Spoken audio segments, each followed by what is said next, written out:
गमन तव चरण कमलमिह मनसि लसतु मम नित्यं गरुड गमन तव चरण कमलमिह मनसि लसतु मम नित्यं मनसि लसतु मम नित्यं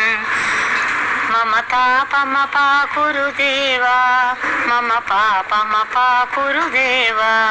मम तापमपाकुरु देवा मम पापमपाकुरु देवा जलजनयन विधि नमुचि हरुणमुख विबुध विनुत पद पद्मा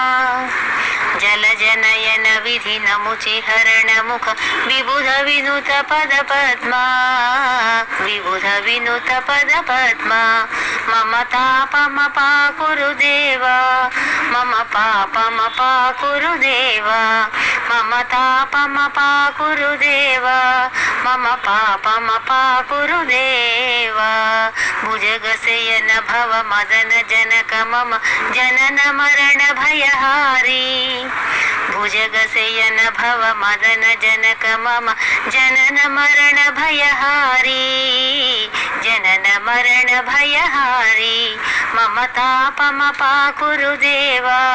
मम पापमपाकुरु देवा मम तापमपाकुरु देवा मम पापमपाकुरु देवा अनित गुणगण असरण शरणद विदलित सुररि पुजाला अगणित गुणगण असरण शरणद विदलित सुररि पुजाला विदलित सुररि पुजाला मम तापमपाकुरु देवा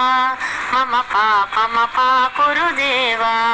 मम तापमपाकुरु देवा मम पापमपाकुरु देवा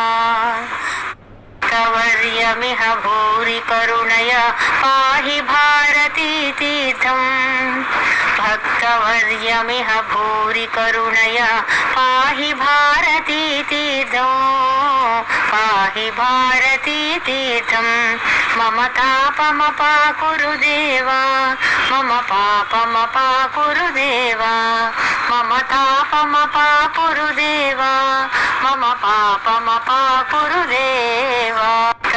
गरुड गमन तव चरण कमलमिह मनसि लसतु मम नित्यं मनसि लसतु मम नित्यं मम पापमपाकुरु देवा मम तापमपाकुरु देवा मम तापमपाकुरु देवा मम पापमपाकुरु देवा मम तापमपाकुरु देवा मम पापमपाकुरु देवा।